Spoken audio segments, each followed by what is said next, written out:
Welcome to the Learn True Health podcast. I'm your host, Ashley James. This is episode 545. I am so excited for today's guest. We have Dr. Rebecca Bevans on the show. She has the most amazing TEDx talk called The Effects of Artificial Food Dyes. And oh my gosh, I sent it to all my friends. I've known about food dyes for actually most of my life, which is crazy because my mom did this thing where my mom was really disciplined with food. She was a model before she went into her career as a rep for clothing lines. So she was kind of in the fashion industry her whole adult life, and she had to keep a size 8 figure, which is now like a size 6, and she had to wear all of her samples. So she was super diligent about her diet. She ate super clean. But she was addicted to the weirdest food. She was addicted to red jujubes. And if you had to go into like the bulk barn and pick out the red jujubes from all the other jujubes are like these weird, I don't know, like almond-sized gummies. I think they're disgusting. My mom loved them. And so she could only eat them at night because when she ate red dye for the rest of the day, she could not do math. You asked her what 2 + 2 is, she couldn't tell you. Her entire math side of her brain would shut down.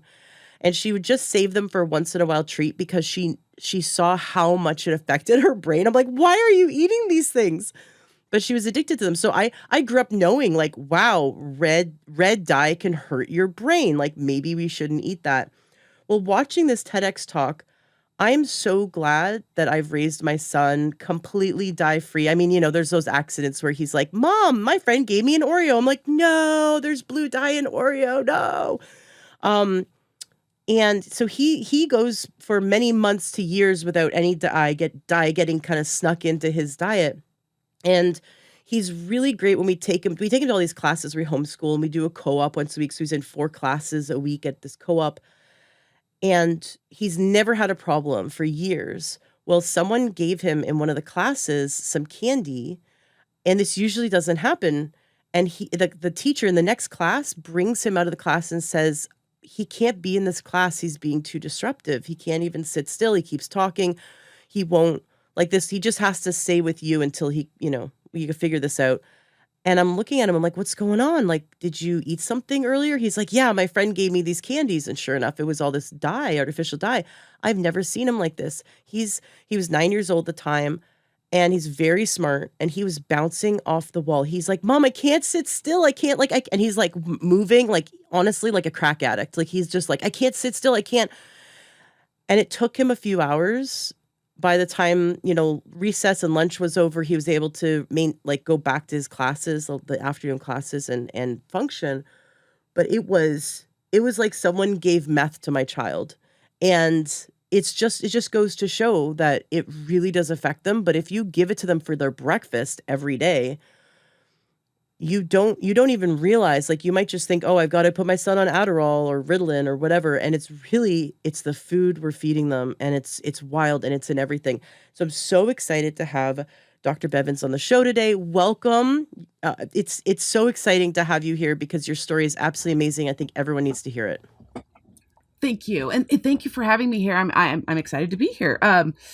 Yeah, it is a pretty crazy story. And it was, this was 2016 when I delivered our TED Talk, but this was, almost 12 years ago or over 12 years ago when we figured out that Alex was having a really intense reaction to the food dyes. And, as a mom, I kicked myself for not figuring out sooner, right? He was 7.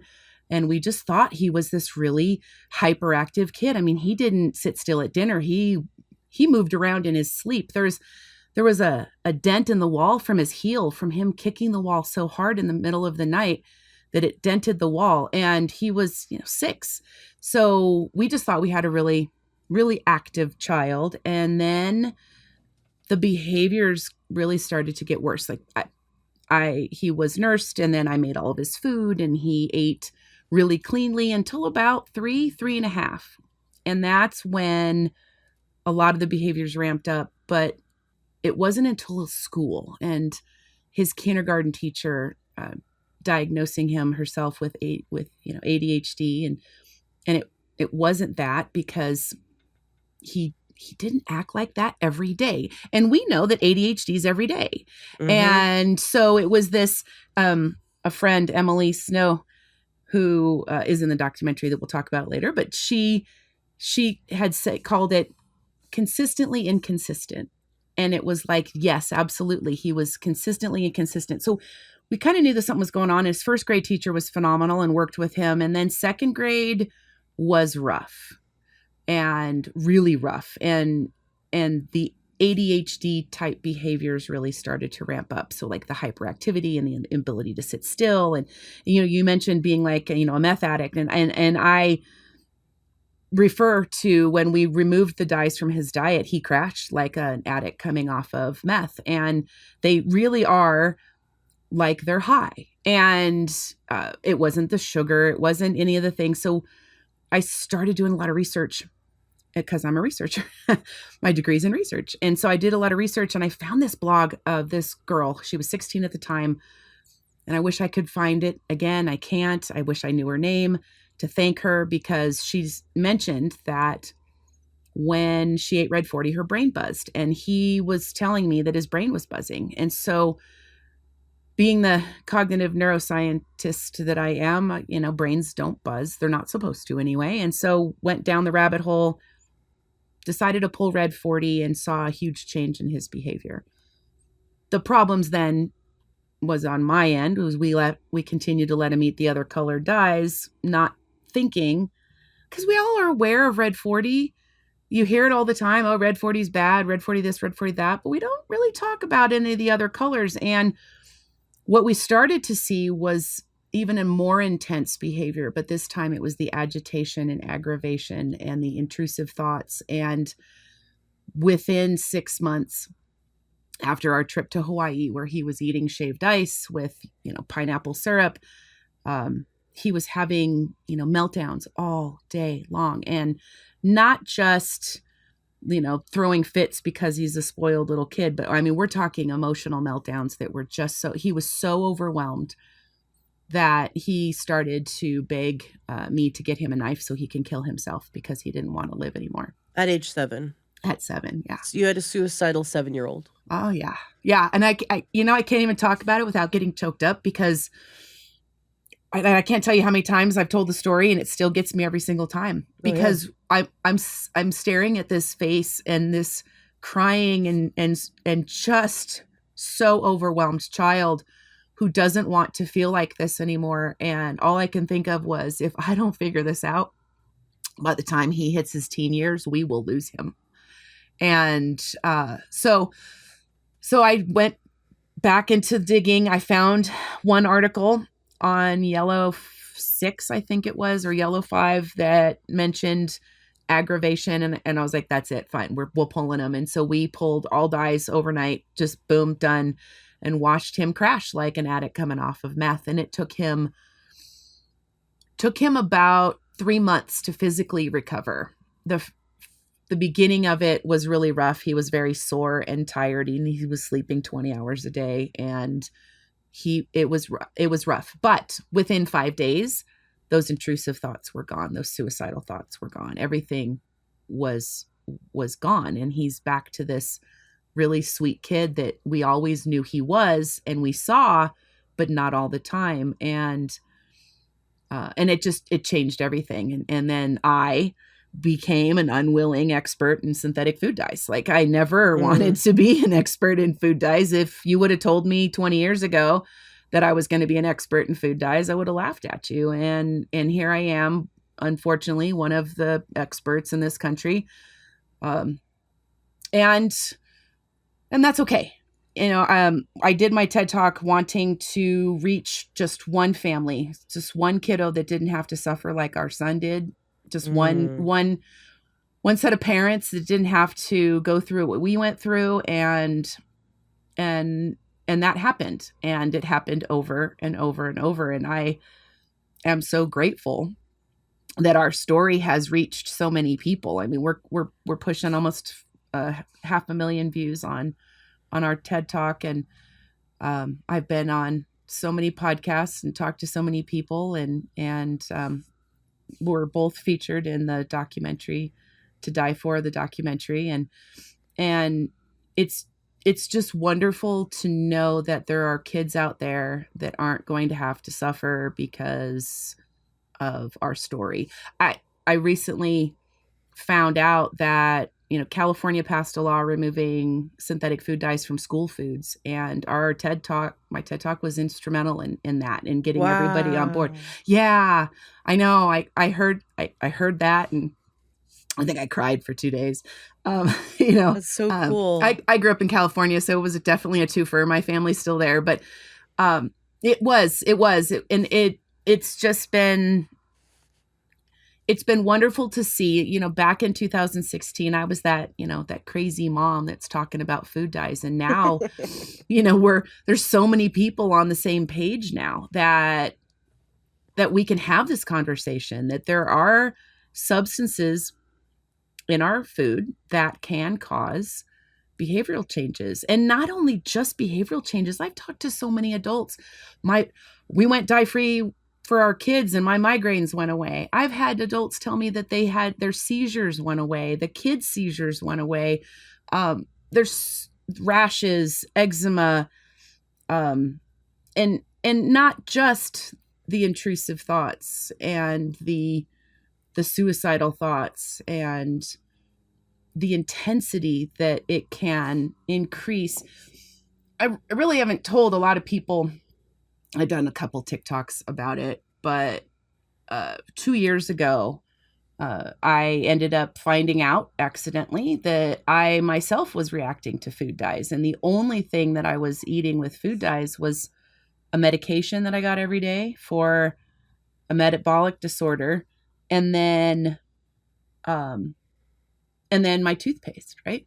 So my medication arrived and it wasn't red and yellow. It was like a muted color. So I looked it up and it was red iron oxide instead of red 40 and yellow 5. And so I was like, great. Cause I'd been on this medication for 10 years. I'd called years ago and they didn't have it any other way. And I ended up with parathyroid hypocalcemia. So it was really rare and usually happens because of an injury to the parathyroid. I didn't have that. They didn't know why I developed it. So I just was treated with basically a D125. Well, I got it dye-free and I watched my anxiety dissipate. I watched some of the tabs in my brain that were open disappear. I watched a lot of things change in me. And then I got it the next month and it had the color in it and I watched it all ramp up again. So, wow. Yeah. So I went, all right, let's do this. So I got it again without the artificial colors in it. I made sure I removed everything else, the toothpaste, you know, any little remnant things that happened to be around, no lotions or soaps or anything. And within a week, I was having a little mini existential crisis because I didn't know who I was. I was 52 at the time going, oh my gosh, I don't even feel like me. All of the anxiety that I always assumed was just a normal level of anxiety was gone. Like I said, the 40 tabs in my brain, you know, went down to 5 or 10. The music was still playing in the background, but that was kind of weird.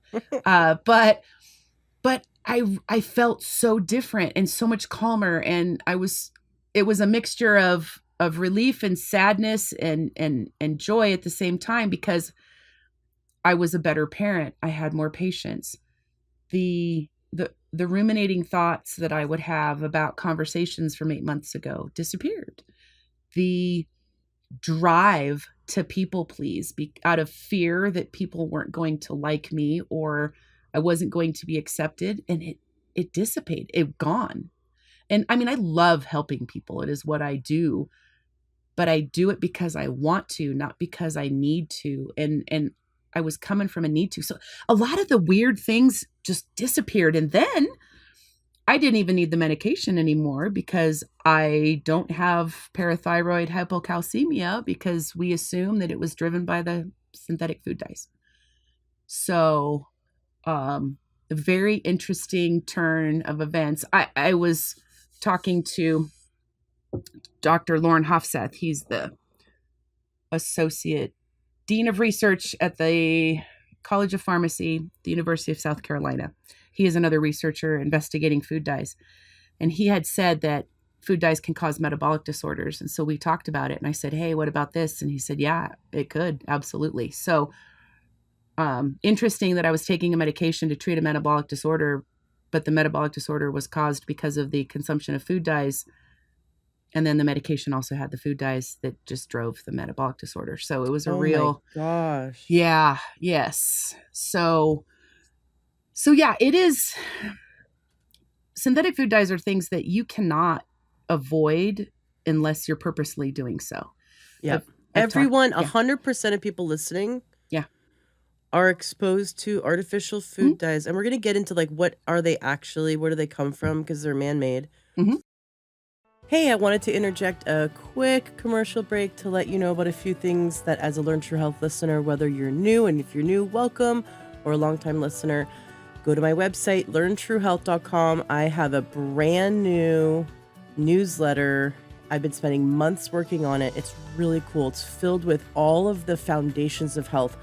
Now, I have been in this business, the holistic health business, since 2011, but I've also interviewed, as you see, over 545 interviews, because I have some I haven't published yet. I'm about to publish them. And I've spent thousands of hours being trained by naturopathic physicians and working with experts for so long that I've learned these keys to overcoming every single illness. And I've taken the foundations that if you don't do these things, no matter what kind of, program you're on, if you don't do these things, your body suffers. And I've included all of them for free in my newsletter. So go sign up for it. Go to learntruehealth.com, scroll all the way to the bottom, and there's a little newsletter thing there. You get an email 1 to maximum 3 times a week. And I give you such great content because I want everyone listening to learn true health. Please share this episode and all the episodes that touch your heart with those you care about, because I want everyone to end the needless suffering. We don't have to suffer anymore. If you know my story, you know that I suffered for many years until I found natural medicine, and I overcame things that medical doctors said I could never overcome. And that's what I want for you. I want you to have optimal health at any age, and we can. And that's what my show's all about. So thank you so much for being a listener. Thank you for sharing this podcast, and go sign up for my newsletter. It is really worth it. Also, you can join the Facebook group if you're into Facebook. Learn True Health in Facebook. We have some great conversations there as well. We've got thousands of listeners there, and you can use the search function to search previous conversations. If you're into a specific topic, you can just ask a question of me and the community. Lots of great resources for you there. You might not know that you can use the search function on my website too to find the transcripts and find specific information about what you're looking for. And if you can't find what you're looking for, I'd love to help you. Go to the menu in learntruehealth.com, click Work with Ashley James, and you can sign up for a free consultation. And I'd love to point you in the direction of the resources that I've accumulated over the years. My goal is to help you end your suffering and take your health to the next level. So let's do that together. Enjoy the rest of the interview. We're exposed to these chemicals every day unless you're actively, because I know there's someone listening going, well, I don't do food dyes. I don't eat like junky cereals, so I don't get these food dyes. I don't eat candy. I don't get these food dyes. Yep. I guarantee you, if you're not looking like a detective at literally everything that's going on or in your body, you are getting them. It's hand sanitizer. I do not let my son use hand sanitizer, but he goes to this gym class, and they started giving the kids hand sanitizer before and after. Okay, everyone, line up. You're getting your hand sanitizer, and it's green. And I'm like, it's not green because there's aloe in it. Yep. And you're thinking, well, it's just on the skin. It can get in the body. Like, listen, your skin isn't Fort Knox. Your skin is porous, and it's designed to absorb. We absorb a lot through the skin. Think about nicotine patches. Think about magnesium soaks. Like, we absorb through the skin.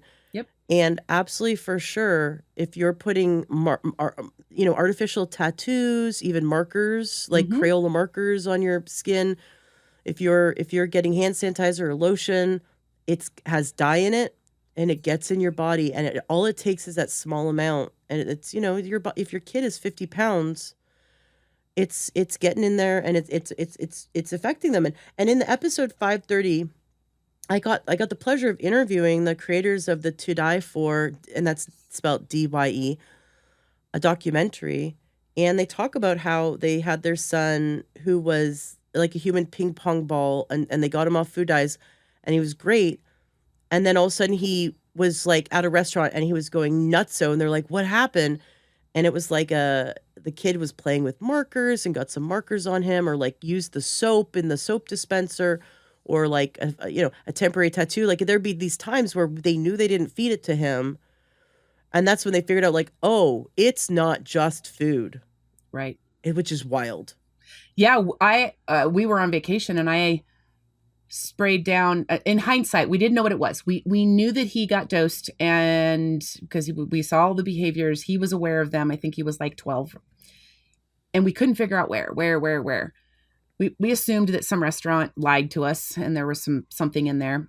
And then we live near Tahoe, and so a couple weeks later, we went up to Tahoe, and I sprayed him down with my sunblock that has bronzer in it. Oh. And he got into the water and he looked around and he looked panicked, and I was like, what? And he goes, is there color in that? Because the water was all colored around him. And sure enough, like first, second, third ingredient was blue 1, yellow 5, red 40. And we couldn't get it off his skin fast enough, and he ended up having a reaction. There are studies demonstrating that the active ingredient in sunblock ends up into your bloodstream within 24 hours. So yeah. Yes. And in the research that I've done and Dr. Hofseth has done, there are bacteria on your skin that break down azo dyes that are like red and yellow, or azo dyes, and the bacteria on your skin will break them down. Not just in your gut, but on your skin. Alex had a reaction to having yellow paint because they were silk screening shirts, and it was underneath his nails and around his nail beds. That was all it took. And the kid was 16. So it is everywhere. And I have a lot of people telling me, oh, I don't, we eat healthy. We don't eat dyes. And I was like, yeah, well, you do. And pickles or some sauces, bagels can have it in there and not be colored. Like they look normal bagels. Bread can be normal looking bread, egg bread, they can put yellow in there. There are so many different products that contain synthetic colors, expensive face lotions. I was staying with my girlfriend and I forgot my lotion at home, and she's like, oh, here, use this. And I looked at it and I'm like, red 33. No. Yeah. Yeah. And I'm not going to put that on my face and then let it sit there. So yeah, it is really everywhere. And we have been avoiding it for 12 years and we still get dosed. I got accidentally dosed at I volunteer at the Railroad Museum here, and they were making caramel corn right there, right in front of you. It wasn't red. Somebody gave me a couple handfuls of it. I ate it, and this was 6 months after I had been dye free, hadn't had any synthetic food dyes, and ate about a handful of it. And I, within about 10 minutes, couldn't breathe. And my body started vibrating from the inside out. And I started to have this really, like, my body was having a panic attack, but my mind wasn't. Mm-hmm. And so I walked over there. I was like, hey, is there any synthetic food dyes on there? Oh, yeah, there's red 40 in the caramel corn. I was like, cool. Yeah, great. Yeah, it was really rough. The next day, the intrusive thoughts were there. And I was thinking to myself, are these always here? And I just don't notice. And then the next day they were gone. It's like, nope. So yes, they are everywhere unless you're avoiding them. We're talking about synthetic food dyes. For those who don't know, synthetic food dyes are made from petroleum, a petroleum byproduct. So they are petroleum based. There are a couple different classes. I mentioned the azo dyes. Those are the red and yellow. Those break down in your body into different metabolites that can then have an effect. What happens in your gut sends messages to your brain. I was just reading an article that goes vice versa. So that was interesting. people with certain bacteria in their gut could be more susceptible to breaking down these dyes into metabolites. There's just not enough research to truly understand all the mechanisms of how they work. Blue 1 is small enough to cross the blood-brain barrier. So that is concerning. Blue and green go in and out the same. They don't usually get broken down, or they do slightly. But studies with mice, you give them, 100 milligrams of blue 1, and it will come out in feces and urine, nearly almost 100 milligrams.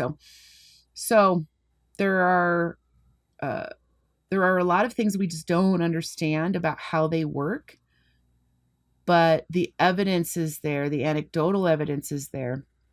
This summer, we have a study that we're running starting pretty soon, gathering data from people who react to synthetic food dyes, and adults and children. And we're going to be compiling that and then publishing that research, because there's nothing really to take all this anecdotal data from individuals. I mean, I've talked to thousands and thousands of people over the years, and the stories are the same.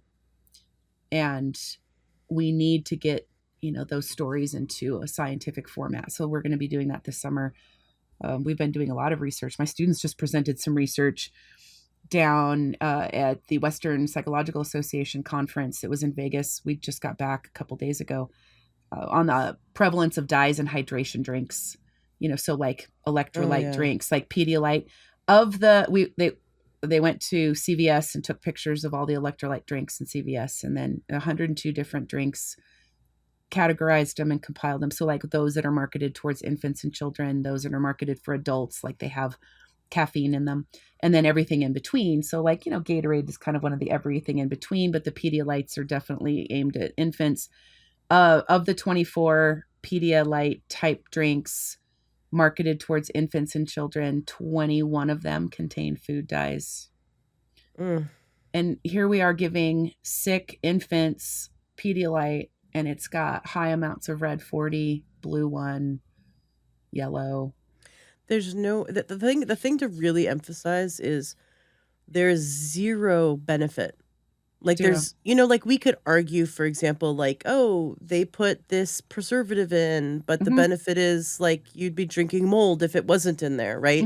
Yeah. Or it'd have a shorter shelf life. And, and there's naturally derived preservatives that are like less harmful. So like certain ingredients, like I think we could go down the list of ingredients and like have like, okay, here's the benefit, here's the cost. Yeah. What are the alternatives that are healthier? Literally, food dye has zero, like artificial food dye has zero benefit. There's no nutritional, and it's a freaking baby who's sick in the middle of the night drinking Pedialyte. Why is it colored? Yeah. Like, why? Why is it colored? Why does anything need to be colored? It is ridiculous. It's like, it kind of feeds that conspiracy that I have that they really want to kill us and keep us sick. Because, like, for example, with your metabolic disorder is caused by the dyes, and they put the dyes in the medication. Yeah. Hello. It's just, it kind of feeds that little conspiracy, like devil on my shoulder who's going, like there's them killing us again. And I know not every company is literally run by Satan, but it certainly feels like it when we know how bad these dyes are. There's no benefit to them, and it's ridiculous that they're in everything. And I'm really glad this space is being disrupted. Yeah. Finally. Yes. Because it's a long time coming. My son at baseball last year was given a Gatorade. He knows not to drink it, and he's like, I just wanted to try it. I just wanted to try one. I just wanted to know what it was like, because we do all natural, like, I'm a crunchy mom. And I'm like, okay, well, like, and here's the thing. I ask him to pay attention to what his body feels like before and then feels like after. And then we talk about it. This is something I've done with him his whole life, is like, that's why he doesn't overeat sugar, because he ate too much. He got sick, and I'm like, listen to your body. This is what you feel like when you eat too much sugar. Let's try to, keep sugar to a minimum and make it a once in a while special occasion. I don't want to be that mom that doesn't let him have anything, and then he like goes out and rebels and like does too much of it. because I Right. certainly did that as a teenager because I had a really strict mom. So I let him have the Gatorade. He didn't even finish it. He got sick to his stomach. Yeah. He felt nauseous for half the day. He felt so sick. He didn't finish it. It wasn't like he overdid it, but there's the dyes and the dyes that disrupt the gut, and it made him feel incredibly sick, and he hates Gatorade now. He's like, that stuff's gross. Yeah. Well, and so some of the argument, especially from the food manufacturers, is people enjoy brightly colored things. Well, there was a study done, I think it was 2016 by Spencer was the last name. And they looked at the perception of drinks, like hydration drinks specifically too.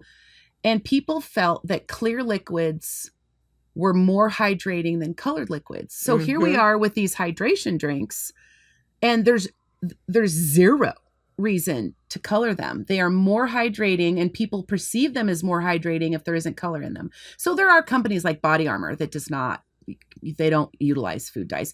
Vitamin Water has not utilized food dyes. They have brightly colored drinks as well. They're all natural. So there are ways to do it. And I understand.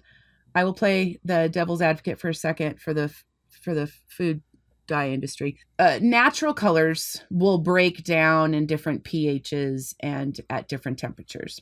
Artificial or synthetic food dyes, they are stable in different pHs and in different temperatures.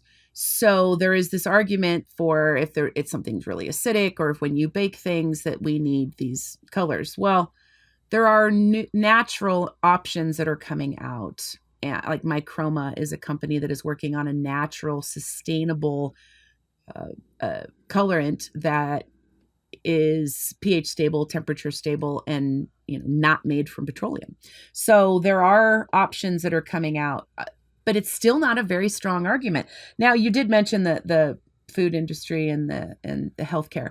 I will say this: we spent a couple weeks in England and Scotland this last summer, and it was wonderful because we could just basically eat anything. Because if it did have synthetic dyes in it, it was labeled. It was labeled with a warning that it can cause behavioral issues in children. Wow. Yeah. So a lot of companies make the same product for the UK, England, and Scotland, and EU, I should say, and different products for here. So here they have synthetic food dyes, and over there they have natural colors. So we were there for a couple weeks, and really, the food was no less bright. It was no less appealing. Everything looked wonderful. So it wasn't like we're going to end up with a bunch of gray food, right? We're not going to, we're not going to suffer. But what's different between, let's say, the UK and the United States is the UK pays for its residents for their health care. So it is directly in their best interest to keep their people healthy. To keep costs down. Right, because Yeah. that it costs a state. Now, here in this country, we have a for-private healthcare system. So it is a for-profit healthcare system. And not for private, it's a for-profit healthcare system. And we then also have drug manufacturers that have been making medications to treat these illnesses and these issues that pop up, regardless of where they come from. Try to find an ADHD medication without color in it. Oh. It's very difficult to find an ADHD medication without color in it. It exists. That has to be intentional. That's insane. And, and like I was on that calcitriol for 10 years, and it had red and yellow in it, and then it had iron oxide. So it wasn't like it wasn't colored. You can still color with iron oxides, and iron oxides come in a variety of different colors. And there's really less and less of an argument for keeping these toxic chemicals in our food. I know that the current administration, the FDA, put out a statement saying that they're going to remove food dyes by 2026. I do want to take a second and correct. There is an understanding between the FDA and food companies that food companies are going to voluntarily remove it by the end of 2026. There's no laws changing. There's no There's no policy changes. There's no teeth in this. If the companies decide that they're not going to change, then they're not going to change. Just a couple days ago, there was a statement from the International Association of Color Manufacturers, the companies that are directly going to suffer if we no longer consume 5.3 million pounds of red 40 in a year, which is what was produced and used last year. And they pretty much, yeah. I don't have sympathy for these companies. Like, do you have sympathy for the tobacco companies that suffered when we went on these campaigns sharing that tobacco causes cancer? Oh, those poor tobacco companies lost so much money. Like, do we really care that No. these red dye 40 also increases cancer? Like, this is like, it honestly, it's like everyone is accidentally smoking cigarettes or like, hidden cigarettes are in your child's food. Yes. Like, if you thought about it that way, yes. don't have any sympathy for these companies. They're poisoning us. Oh, I feel so bad for the poison companies that are growing out of business because they're not poisoning us as much because we're not buying the poison. Right. Nope, don't. They came out with a statement in a big backlash. So there is definitely pushback against removing these chemicals from our food supply. So it is going to be an interesting couple years to see if this actually happens. Now, red 3 will actually be removed, and maybe citrus red 2 and orange B. So citrus red 2 is only used on the peels of some oranges in Florida, and only Florida. What? Yes, it's you can tell, like, so the FDA requires batch testing for any synthetic food dyes. There's 9 of them currently. Red 40's one of them. Red 3 is one of them. So citrus red 2, which sounds red, but it's actually orange. It was only in the last 5 years. It was only used 1 year, and only little under 7,000 pounds were batch tested, which is actually a very small amount considering the other batch testing numbers. Citrus or orange B, which is actually red in color, was used in hot dog casings for the longest time, but has not been manufactured since 1978. Well, both of those cause cancer, have been shown to cause cancer, but since one of them hasn't been manufactured, who cares, because no one's eating it, and because most people don't eat the peels of oranges, although if you zest oranges, you're going to get it in your food. Those both have been demonstrated to cause cancer, therefore they can trigger the Delaney Clause. The Delaney Clause was put into effect in 1958, and it pretty much states that any chemical that can be demonstrated to cause cancer in humans or other animals must be removed from the food supply. So, and that's where the bar is for the FDA. It is very high. Telling them that it, makes your skin change color, that's not enough. It's got to cause cancer. So it's a very high bar in order for the FDA to be able to remove these chemicals. Well, those 2 will probably get removed in the next couple years, but they're really not going to make an effect. I mean, it's really not going to matter. Where red 3 did trigger the Delaney Clause back in the 80s. In the 90s, it was removed from cosmetics. And I don't understand this. They fed rats and mice red 3, and it caused cancer. And so don't remove it from the food supply, but definitely remove it from cosmetics. Like, did they get a pushback? Is that why? Yes, absolutely why. Companies pushed back. And so here we are. Now, a little under 150,000 pounds of red 3 was batch tested last year. Again, sounds like a lot, but in comparison to red 40 with the 5.3 million, and that's just red 40 straight, if that's the water soluble one. Red 40 lake is another several million pounds, and lakes are oil fat soluble, and the non-lakes, or they call them the straights, just red 40, those are water soluble. Yellow 5, I think it was 3.2 million pounds were batch tested last year, and yellow 6 was 3.6 million pounds. So again, we're still consuming, we're we're knocking off the ones that we use the least. And there is a difference in color. Red 3 is used in maraschino cherries because it is kind of like that cherry pinkish, purplish red a little bit, where red 40 is more of that candy apple red. And so, but they can start to use red 40 in place of red 3. So the removal of red 3 sounds great, and it's a win. I'll take every little win I can get. However, there's still no incentive for these companies to actually remove a lot of these food colors. Now, are some companies going to? Absolutely. There will be some companies that do this. I have no doubt. There are still going to be companies that don't. Like Kellogg is the worst offender with their foods targeted towards children containing synthetic food dyes. And they've already pushed back and said that they don't want to remove it from the food supply. So I have a really interesting story, and it's that Walmart of all companies helped us remove the RBST from dairy back in 2008. So basically, if you were a consumer in the 2000s, early 2000s, and you were like, I don't want this hormone milk.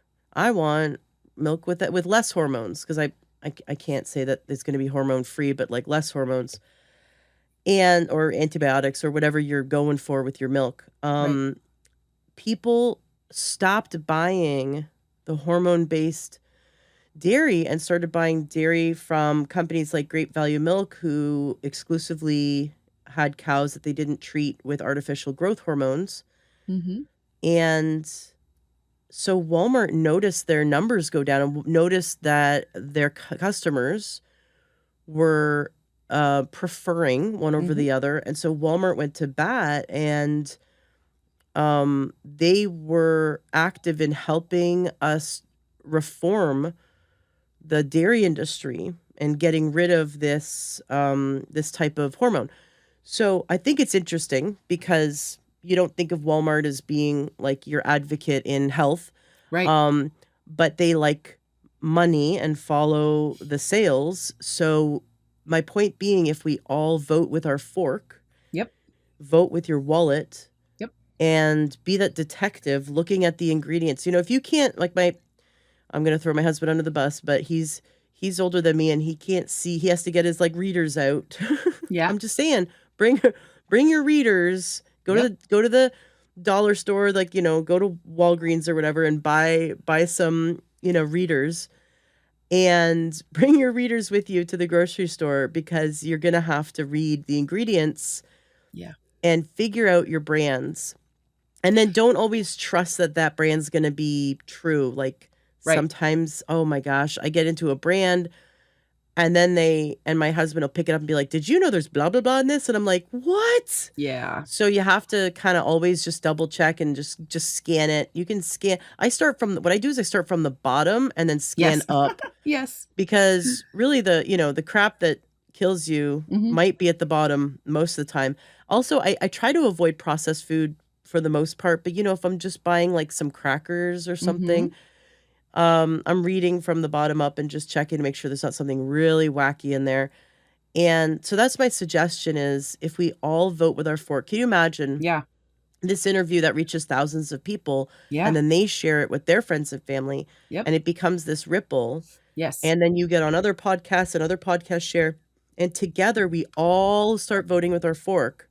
Yes. These companies like Walmart are going to be like, no one's buying this crap. They're all buying the dye-free stuff. Well, I'm going to stop providing this crap and start providing more dye-free stuff. And then the companies have to change.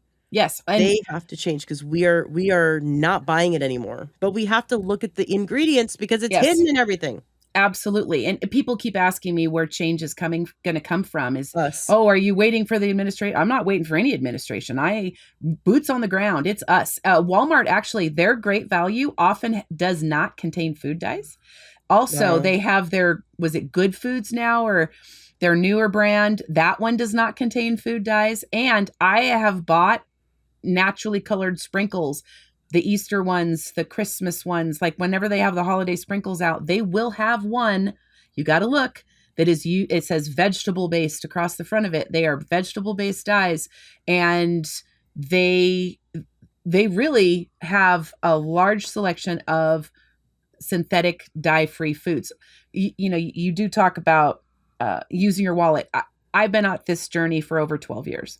And I used to have to go to 3 different stores to get pickles and pickle relish because all pickles notoriously have color in them. That infuriated me. Yes. And pickle relish. Believe it. Oh, relish. So I had to go to 3 stores. Well, about 2.5 years ago, and we have a Kroger brand store called Smith's, but it's Kroger. Kroger's really big. So I'm standing there at the pickles and I'm looking, and there's a whole new line of Kroger brand, and right on the front said no synthetic colors.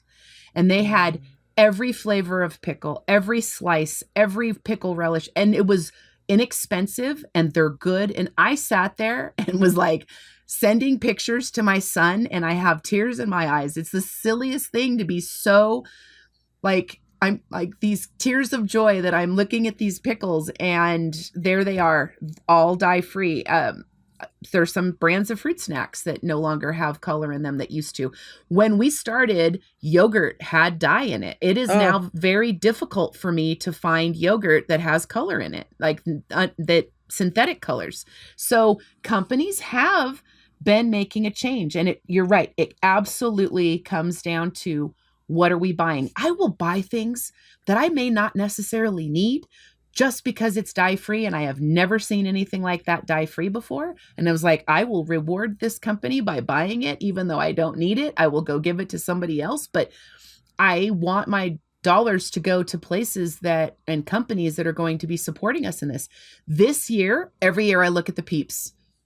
Every year for Easter, I look at the Peeps. This year, the pink ones, and only in some areas, but the pink ones were naturally colored. They were not red 40. What? Oh my goodness. And I think what's happening is these companies are testing, and they're testing to see if people notice and if people are going to change their buying patterns. Tic Tacs, all the newer flavors, the colored ones, if you look close, they're all natural colors. I'm waiting for them to go change the orange ones. I want my orange Tic Tacs back. I love those things. Can't eat them with the synthetic colors in them, but the newer ones have natural dyes in them. So you just made me think of something. Sorry to interrupt. No, yeah. Like when I have a synesthesia. Like I can actually taste things when you say them. And I tasted I haven't had it since I was a kid, but the orange ones taste like licorice, right? Well, no, they taste like that really soury, orangey kind of. So the reason why I made this connection in my brain is in Canada, it's not in the States. So I was an ice cream scooper for one of my first summer jobs after I was a mother's helper and I was a babysitter, when I was 11, 12, 13. But right around 13, 14, I started working at this ice cream place up in Muskoka. If you ever heard of Muskoka, on Port Carling, little cute town. Okay.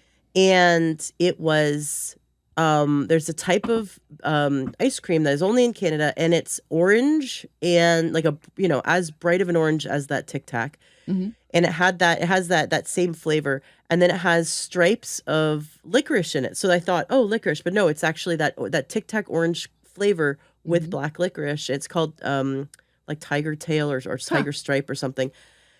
And it just dawned on me, and I kind of feel stupid for not thinking of this sooner, but there's dyes in ice cream.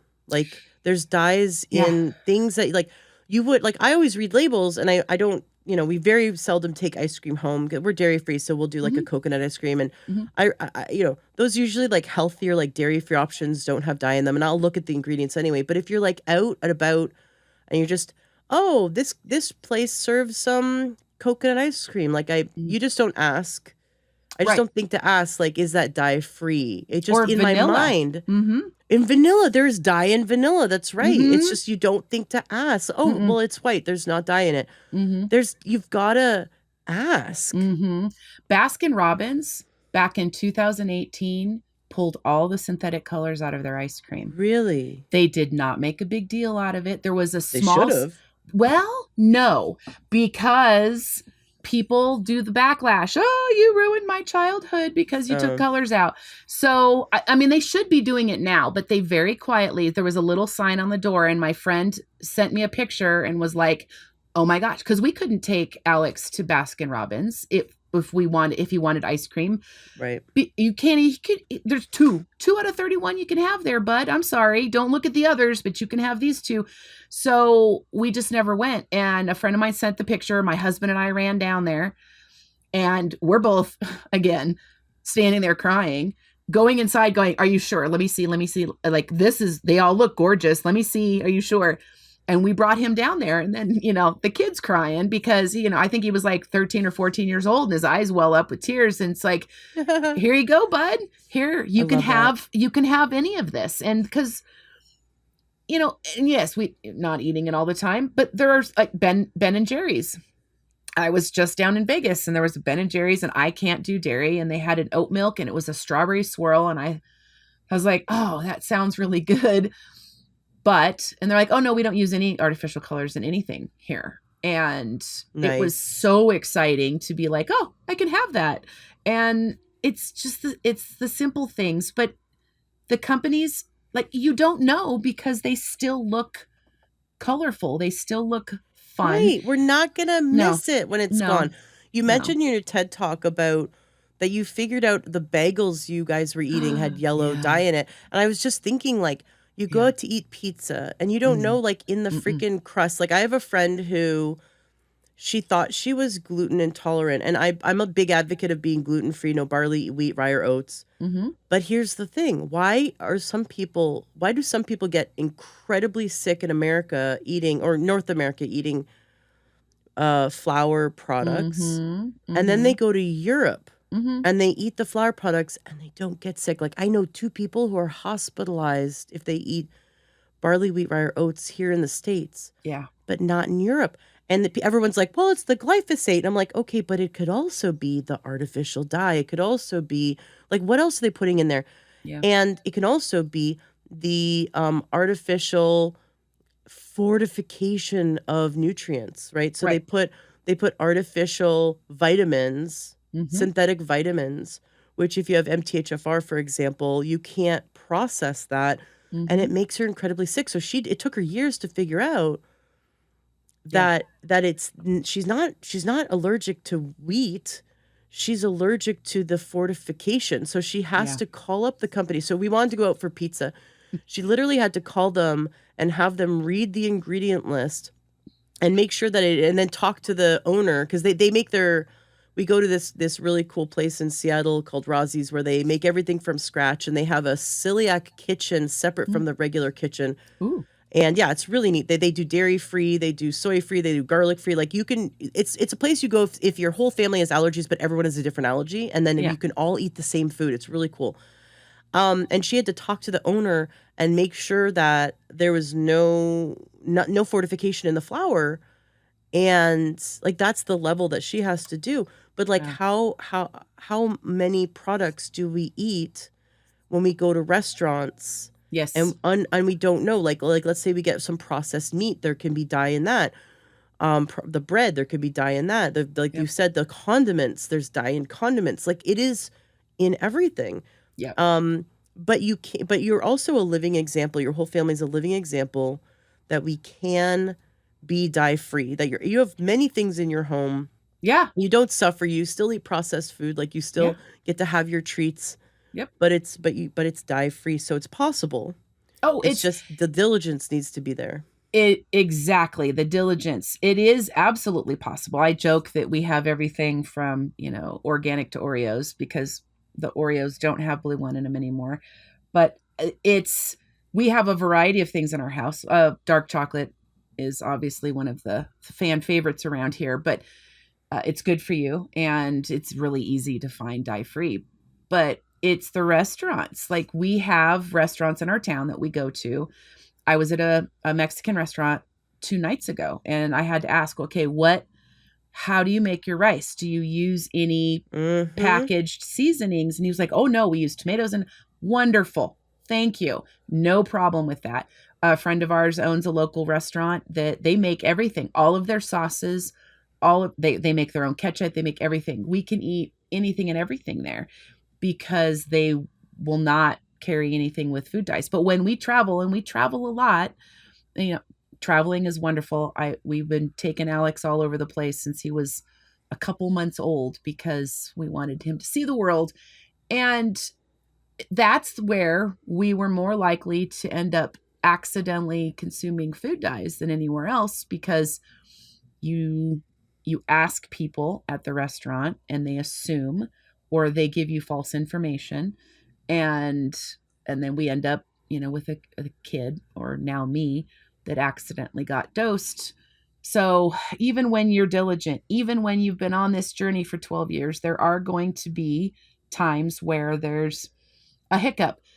But if he eats dyes once, he's not back to where he was when he was, Right. overwhelmed and having major problems. Instead, we learn to calm ourselves down. There's actually an amino acid complex that is made by a biotech company that is local, that if we take it right after we eat food dyes, it knocks the reaction down. So we have kind of found an occasional antidote, which has been wonderful. But brain health formulas, their Restore is, and it's all natural. It's all herbs. It's all, it's amino acids. It's been great. It was a very happy, I was talking to the owner and head researcher, and he's like, "Oh, well, you should try it." And I'm like, eh.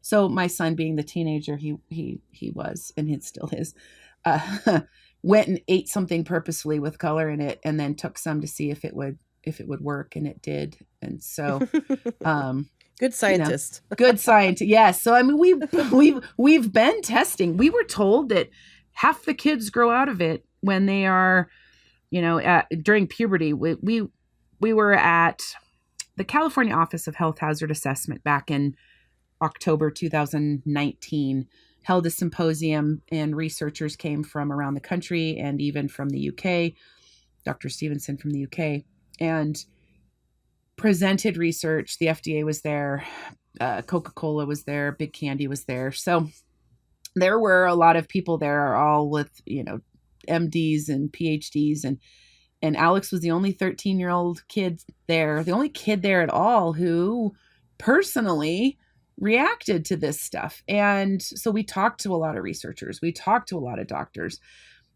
all of which I'm so grateful for them for their research, but they don't live it. They're not living it. So we had some wonderful conversations, but they kept saying, well, we think 50% grow out of it into adulthood. And so we were really excited and hoping that Alex would grow out. So we tested him and kept testing him, and not Well, I mean, chance. you have it, right? So Oh yeah. I want to get into this a bit. First of all, I really want to dive in. If you could dive deeper into, like, I know you said they're petroleum based, and you said something about like the lake. If it lake is lake something like Lake Yellow or whatever, that it's oil based, or fat based. And I want to talk about that. I just want to talk about more about what is it actually, and then why do some people have a massive shift, like your son, and other kids not so much? Like, why is it that it affects some more than others? Like, what do you think it is? And this concept of growing out of it, I think that we are blaming the symptoms of food dye, I want to say poisoning, but the food dye poisoning on other things. Like, oh, that's just puberty. That's just hormones. Oh, that's because he's just upset because this, or, you know what I mean? Like, I think we're gaslighting Yes. the really ubiquitous effect. Like, we have a much bigger problem. Like, I think more people are negatively affected than we believe, but we're going, oh, it's just this. And how many people are medicated to suppress the side effects of dye?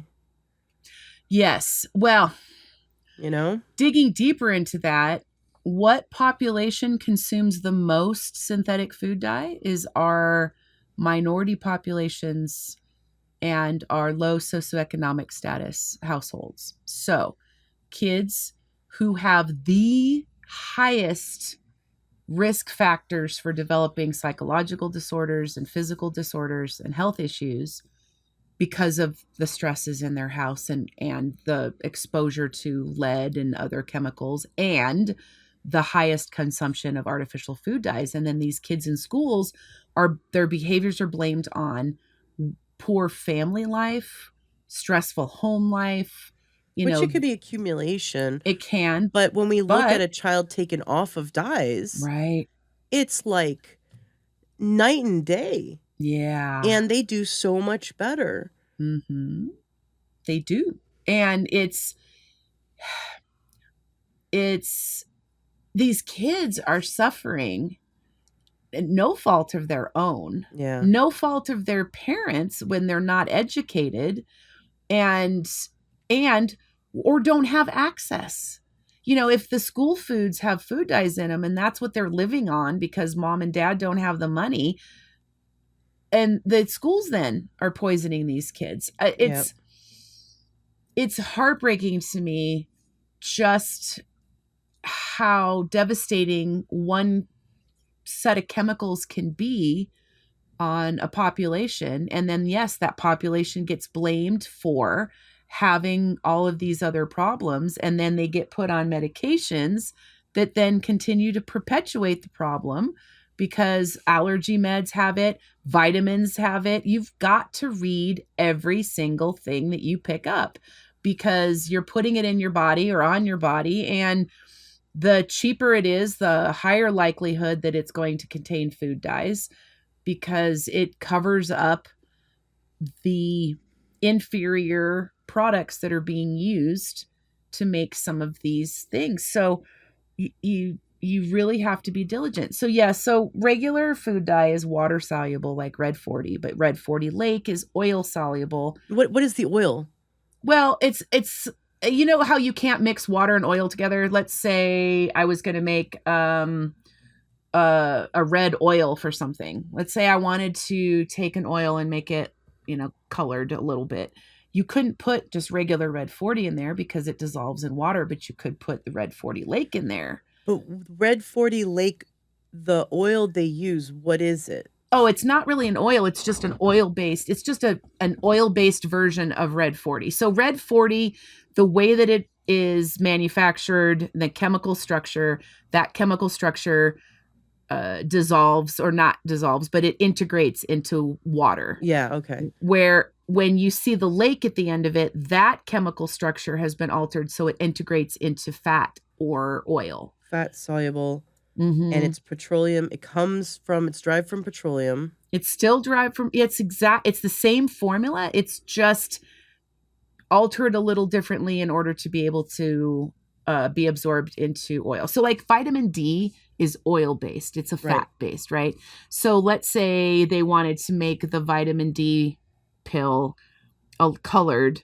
They could add Red 40 Lake to make it colored so that it is more colorful. You wouldn't add Red 40. Not that they do, but I'm just using that as an example. Sure. So that's the difference between they call them the straights and the lakes. So the straights I'm are water. Suspicious. I want to know what makes it the lake. Like, what did they add to it? Like, is it, or like how is it different? How does it react differently in the body? Do we absorb it in our fat? Is it more absorbed by the body, less absorbed by the body?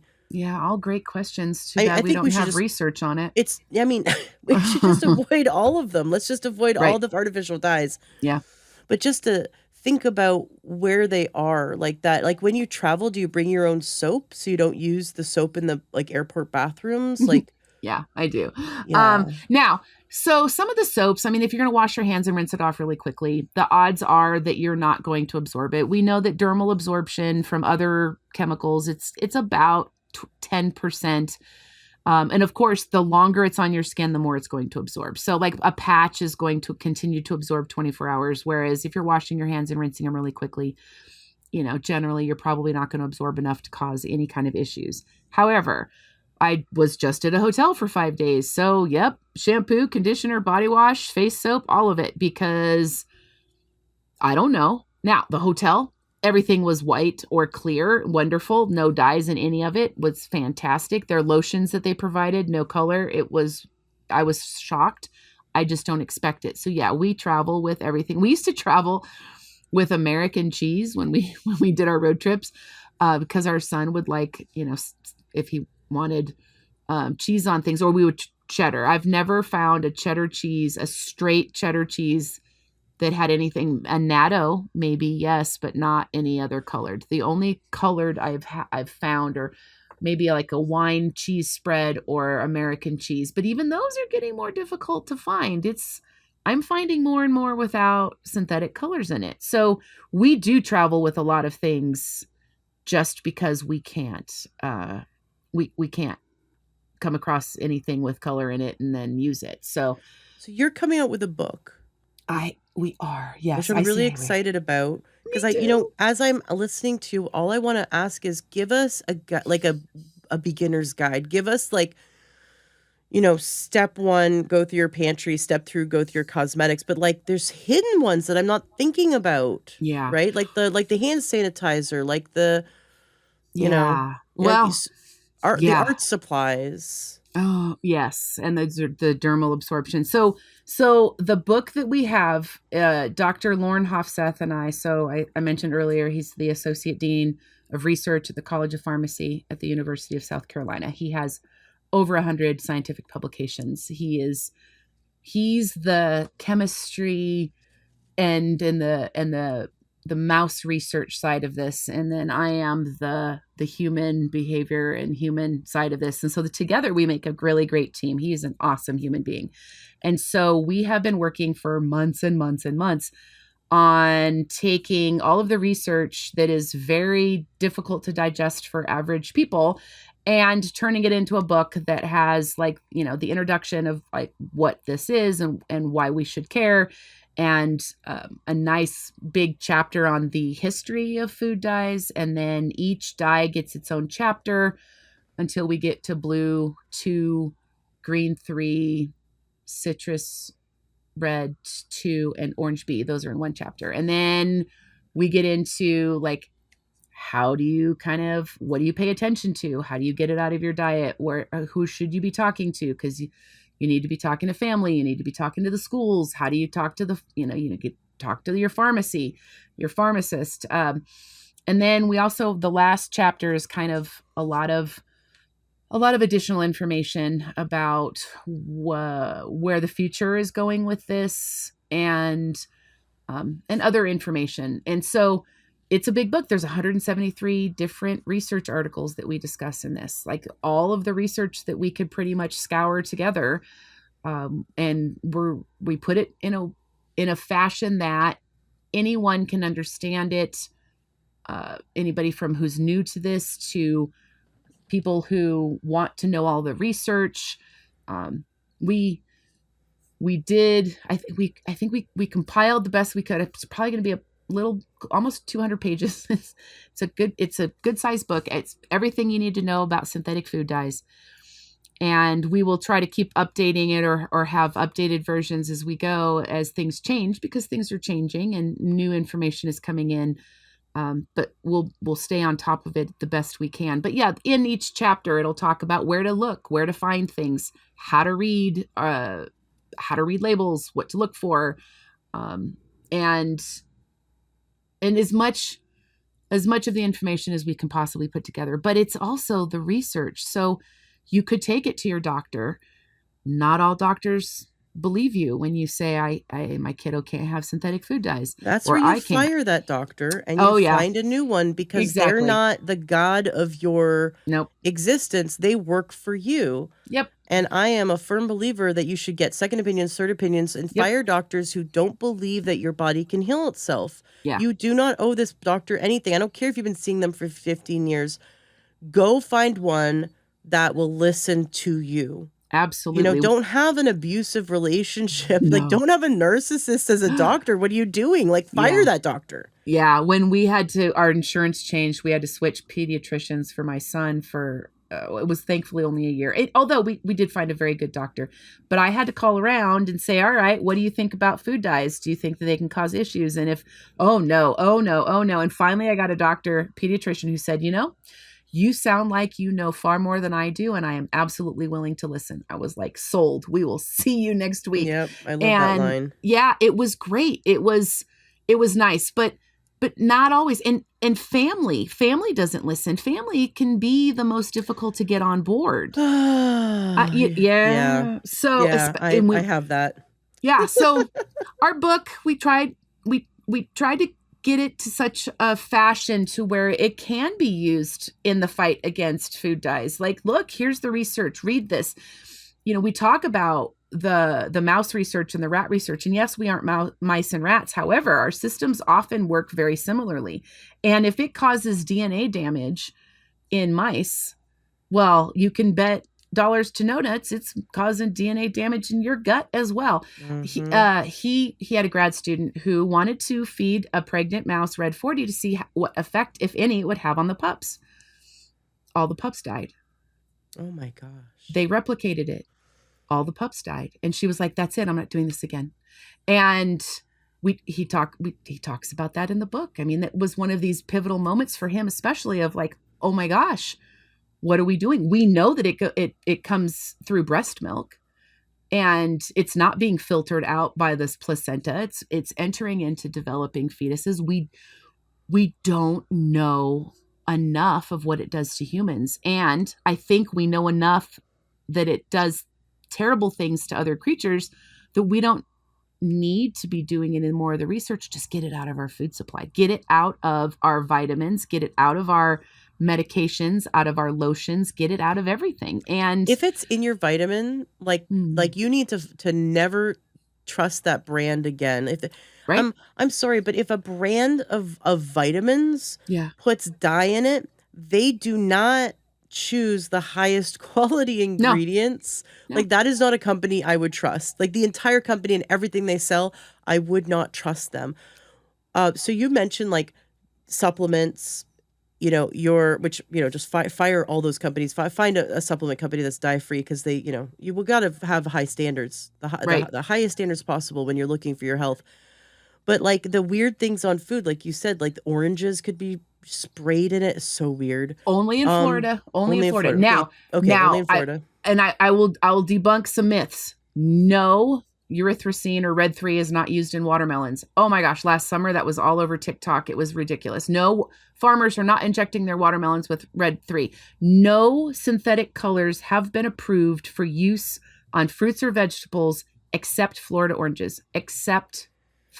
What about fish? What about fish like salmon and tuna? Now they feed. So we did a deep dive into salmon. So they feed salmon a quote unquote dyed food in order to make them pinker, but it is not synthetic colors. So it is pretty much, yes. So you know how flamingos turn pink when they eat certain shrimp?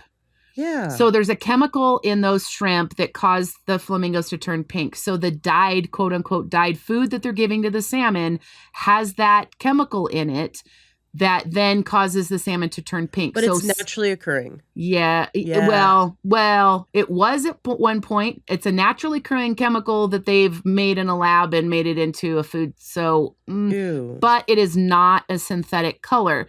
Meats are not dyed with any synthetic colors. Now, yes, there is Red 40 or Red 3 in pickling salts that are pink. However, even the Center for Science and the Public Interest, which have been the biggest advocates for getting food dyes out of our foods. I mean, they're really the behind the scenes unsung heroes, because they have worked with so many companies, like including Baskin Robbins, Dunkin' Donuts, and others. But they say there is so little Red 40 in pickling salts that by the time something is pickled with that and you consume it, there is a negligible amount. My son does not react to anything that is pickled using pink pickling salts. And I'll tell you, I have not met a child who is more reactive than that one. My kiddo is like the canary in the coal mine. If anybody's going to react, it's him. And if he doesn't react, I don't think anybody will. So pickling salts, yes, it's in there. However, not going to cause should not cause a problem. Yeah, but like when I look at, for example, wasabi, if I go to a Oh Japanese yeah. restaurant, Oh, wasabi, green pickled 3. ginger, and then sometimes I look at the tuna and I'm like, is that Right. dyed? I mean, do they dye tuna or no? Not that I know of. No. Now Okay. the wasabi that you have in 100%. 100% green 3, because it is horseradish with green 3 in it. No, I honestly, absolutely 100% green 3. And So most of the pickled gingers are like fluorescent pink. It's not natural. then those have colors in them too. Or they've been pickled with red onions, but that's probably not happening. So yeah, my son avoids both of those when he goes and gets Yeah. sushi. That he loves sushi. He's had all of the tuna rolls, no problem. Oh, okay. Yeah. And of course you have to avoid the artificial crab Absolutely. in Because the California rolls. You have to ask for real crab. yes. And if it's the packaged stuff, here's the other thing. If it says artificial color, then it is not synthetic dyes. So it is not the petroleum based. Instead, Oh. it could be titanium dioxide, could be annatto, depending on Which how annatto was processed. Titanium dioxide causes a lot of problems like Yes. cancer. I would avoid that also. Absolutely. Right. Absolutely. But interesting However, that something could say artificial dye and that doesn't mean petroleum based. absolutely correct. In this country, it has to be listed with red 40, yellow 5, whatever the specific synthetic color is. There's 9 synthetic colors that are also considered artificial, but there's other artificials that aren't synthetic. So I know it's So this is really confusing. great clarity because I think some people would go, well, I ate artificial dye and I didn't feel any bad after, so that means I'm not allergic to it. Right. But there's a bunch of, like you're saying, there's artificial dyes that aren't petroleum based, and what you're specifically talking about is anything that has like a color and then a number, or Yes. like it says color and the word lake and a number. Yep. That's what we want us to 100% avoid, because that's what's getting in the brain, getting in our gut, Yep. doing major disruptions. I know you have to go in a few minutes. Yeah. Your website is livingdyefree.org, and I want to make sure that listeners go to that, livingdyefree.org. When's your book coming out? So the book should be out this June. Yay, okay, just like around the So, corner. So just should they around get the on corner. your email list or just follow you on Instagram or Facebook, or like what's the best way for them to know about your book? Oh gosh, that's a good question. So following me on Instagram would be really good. And let me look up what I am. I'm on Instagram and TikTok. Both of those are good ways to go. You could find me as Rebecca Bevans on Facebook as well. So Yeah, and I'll make sure that I have because I have all of your social. I'll make sure that's in the show notes of today's podcast Okay. at learntrail.com, and make sure that it's accessible for everyone. yeah. Yes, but yeah, following me on that, I'm going to be it'll be up on Kindle version first, and then the paperback and hardbacks will be available, and then in a couple months they'll be available in stores. So Cool. I hope you do yeah. an audio version too for those audio files of. Oh, I yeah, love. that'd be great. I want you to like sit down at your at your computer with your partner and record it like a podcast. I love listening to when it's at the real author. I don't know if you're interested in Yeah. in doing that, but I just love it when the author, because sometimes the authors like get really emphatic, or they'll like pause reading and they'll like tell a side story, and Yeah. they'll be like, oh, I have to like, and it's not in the book, but it's in the audiobook, and I just love that. I think my final question is, you've talked a little bit about how it disrupts the brain, how it disrupts the gut. What do we know? Because I know there's a lot of unknowns, right? We just see the result. But what do you know about how these artificial dyes affect the body? Like, do we know, like, it disrupts this, it turns this on, it turns this off? Like, what do we know about it and how it affects the body? We know that it interrupts the immune system. Ooh. There is some preliminary research that isn't that I don't think it's published yet, that demonstrated that it interrupts the macrophages in the brain. That is part of the immune system in the brain. It causes DNA damage in your intestinal system.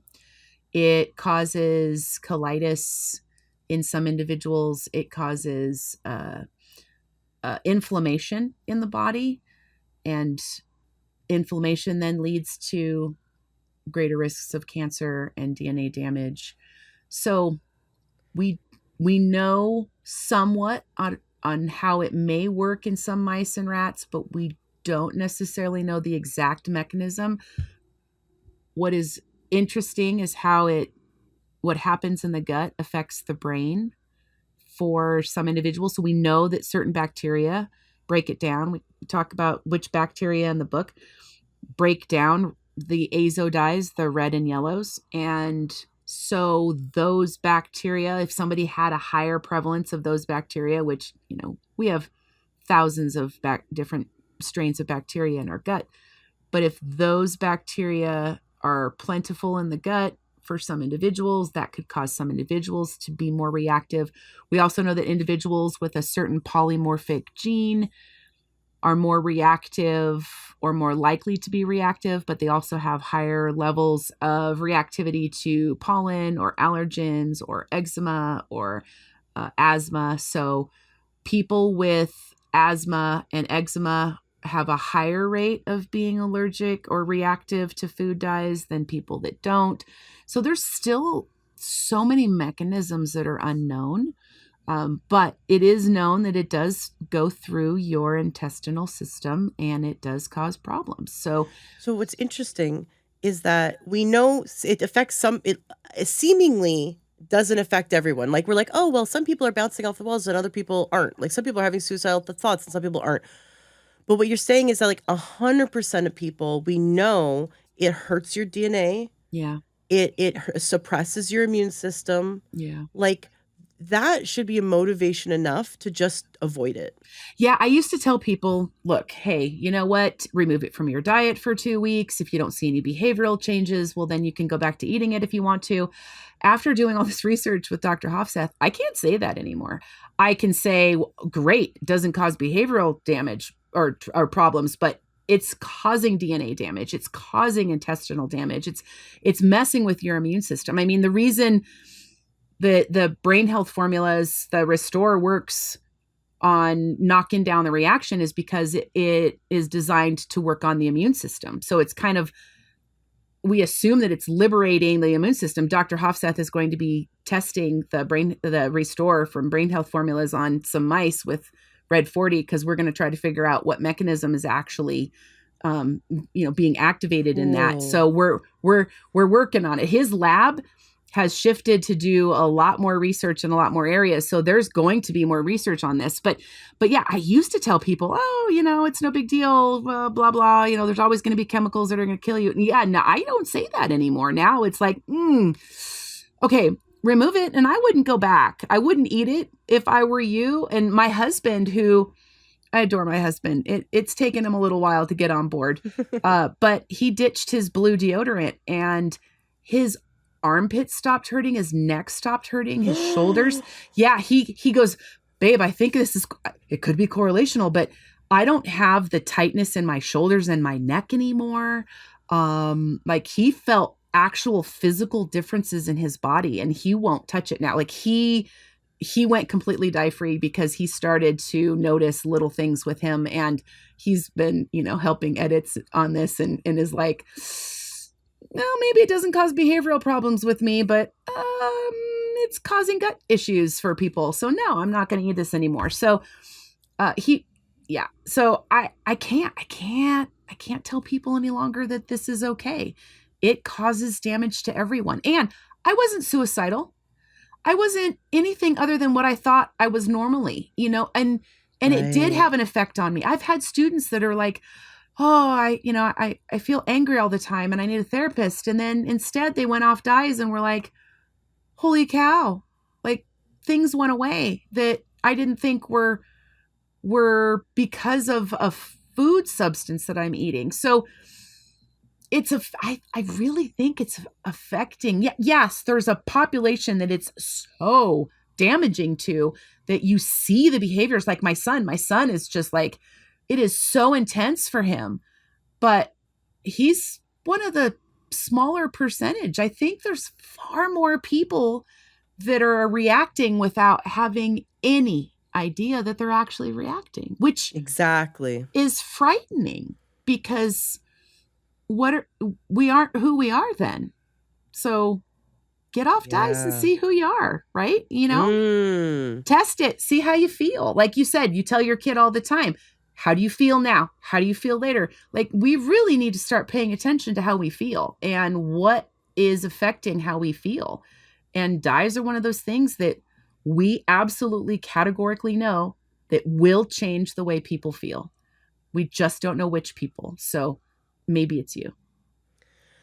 Thank you so much, Dr. Rebecca Bevans, from coming on the show. This has been enlightening. I know we're going to help people with this interview. Please, everyone, share this interview with those you love. Share this interview with those you don't love. Share this interview with everyone. Just Everyone. get it out there. Get it out there. Yeah. And of course, everyone can go to Dr. Rebecca's website, which is livingdyefree.org. That's DYE. And check out her book, which is coming out next month. Very, very, very exciting. It is so wonderful having you on the show, and I'd love for you to come back anytime you have more to share, new research. We'd love to have you back. Absolutely. We're going to be doing a bunch of research this summer. I would be happy to come back. Thank you so much for Awesome. helping share the message and having this awesome podcast. I so appreciate you. Thank you. Thank you. Hi, my name is Jennifer Saltzman, and I am the head coach at TakeYourSupplements.com. I wanted to share with you a testimonial that I received from a client of mine, one of the many success stories that I have, but this one just was very close to my heart because she's young and has struggled so much to regain her health and has had just such a phenomenal overcoming testimonial that I really wanted to share it today. She writes, "My name is Angela. I am 25 years old. I have been on a health journey that consists of an autoimmune disease, fibromyalgia, and other issues that left me feeling defeated and debilitated every day for 15 years. I have seen 8 different specialists, and many doctors have been in and out of physical therapy dealing with symptoms I thought would leave me wheelchair bound and in diapers by the time I was 30. Well, I am now 25, and after everything I've learned through Jennifer at TakeYourSupplements.com, that definitely won't happen. Some things doctors have said to me have crushed my hopes. I was told to lose weight and that my pain would go away. So I lost 90 pounds, and the pain was still there. My days were short, and after a 5-hour work shift or even a day of running an errand or two, I was left debilitated. So the doctors told me the pain was all in my head because I was previously diagnosed with fibromyalgia, the only diagnosis so many doctors agreed upon because they couldn't think of anything else despite me having some form of an immune disease. I felt hopeless and as if life was going to pass me by. There were times when I tried hiking 1 or 2 miles and I was unable to walk or function for days after. I was missing out on trips and adventures, and as embarrassing as it sounds, I was having BM bathroom emergencies so frequently, it was ruining my daily function. I could go on about the ways I was ill and what it kept me from, but honestly, after the progress I've made, a long list of symptoms I used to have become a blur of the past. When I finally decided to check out TakeYourSupplements.com, recommended through the Learn True Health podcast, I was immediately connected with Jennifer, who kept track of my overwhelmingly long list of complex symptoms and thoroughly created a personalized step-by-step plan. Her recommendations have changed my life, and the changes were practically instant. She put me on a complete digestive activation complex that has taken away all of my stomach pain, unnecessary bloating and gas, and she explained to me that the formula supports every stage of digestion from breakdown to absorption, designed to optimize stomach acid, bile flow, and nutrient assimilation. She recommended a cellular repair-focused diet, which not only has helped my stomach, but the food gives me energy and makes me feel really good. It reduces inflammation in my body, something no doctor ever told me about. When I first started with Jennifer, I took the TakeYourSupplements.com health evaluation, and I scored a negative 32. I just retook it and scored a 69. That's 100 points better in 5 months. Still room for progress, but my life nevertheless has been changed, and I am so happy. My days have been much longer and full of adventure. I have hiked the 4,000-footer mountains of New Hampshire, something I never thought I would be able to do. I have had successful days of workouts, errands, and work. The Learn True Health podcast and Jennifer at TakeYourSupplements.com have done more for me than any doctor ever has. And it all started with validation. I am now 25 and feel my life is just now starting. It's really hard to put into words just how much has changed for me. So I'll keep on living as actively as possible and learning as much as I can so I can finally take part in the beautiful things of life. I can't wait for the adventures to come with the hope I've been given through this program. If anyone out there hears this and feels their doctors are taking more than they're giving, give this a try. Thank you, Ashley and Jennifer. Your knowledge and expertise is a gift I cherish every day. Learn more and book your free health consultation today by visiting takeyoursupplements.com.